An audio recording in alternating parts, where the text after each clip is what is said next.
Iran और पश्चिमी देशों के बीच चल रहा तनाव अब एक खतरनाक मोड़ ले चुका है। जो लड़ाई अब तक मिडिल ईस्ट तक ही सीमित लग रही थी, वो अब यूरोप के दरवाजे तक पहुंच गई है। हाल ही में ब्रिटेन के एक एयरबेस पर एक ड्रोन हमला हुआ और इस एक घटना ने सब कुछ बदल कर रख दिया है। चलिए समझते हैं कि कैसे इस एक हमले ने नेटो जैसे दुनिया के सबसे मजबूत सैन्य गठबंधन में दरार डाल दी है। तो चलिए इस पूरी घटना की तह तक चलते हैं। हम ये देखेंगे कि कैसे एक छोटा सा दिखने वाला ड्रोन हमला इतने बड़े भूराजनीतिक भूचाल की वजह बन गया है और कैसे ये दुनिया के सबसे ताकतवर मिलिट्री अलायंस नेटो की एकता को परख रहा है। तो सबसे पहले इस बात करते हैं कि आखिर उस दिन हुआ क्या था।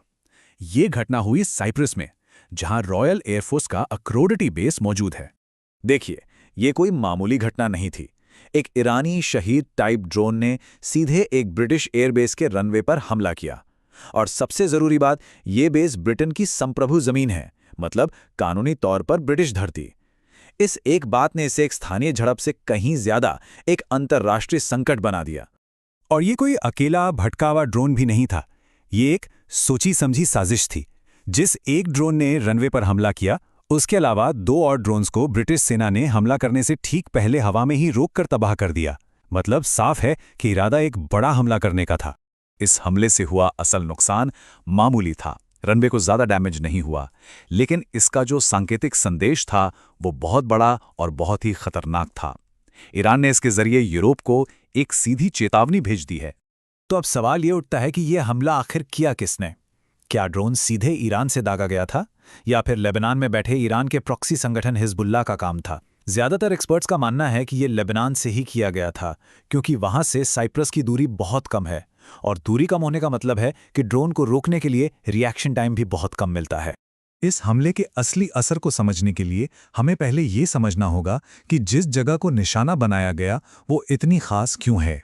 राफ अक्रोटेरी सिर्फ एक विदेशी मिलिट्री बेस नहीं है, ये कानूनी तौर पर यूनाइटेड किंगडम का ही एक हिस्सा है।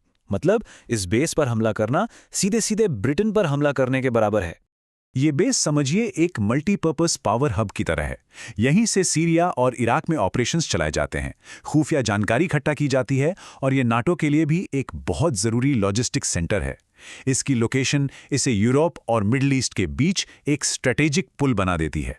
इस हमले का असर ब्रिटेन पर तुरंत और बहुत गहरा हुआ। लंदन ने अपनी घरेलू और विदेश नीति दोनों में ही फौरन कुछ बड़े बदलाव कर दिए। हमले की खबर मिलते ही ब्रिटेन ने सबसे पहले अपने देश में आतंकी खतरे के लेवल को रिव्यू किया। ईरान से जुड़े और हमलों के डर से इस लेवल को बढ़ाकर सब्सटेंशियल यानी पर्याप्त कर दिया गया, और इसके ठीक बाद एक बहुत बड़ा पॉलिसी चेंज अनाउंस किया गया। ये एक जबरदस्त यू टर्न था। हमले से ठीक पहले तक ब्रिटेन ने अमेरिका को ईरान पर हमला करने के लिए अपने मिलिट्री बेस इस्तेमाल करने से साफ मना कर दिया था। लेकिन हमले के फौरन बाद ब्रिटेन ने अपनी पॉलिसी पलट दी और रक्षात्मक अभियानों के लिए अपने बेस के इस्तेमाल की इजाज़त दे दी। अब कहानी सिर्फ ब्रिटेन तक सीमित नहीं रही।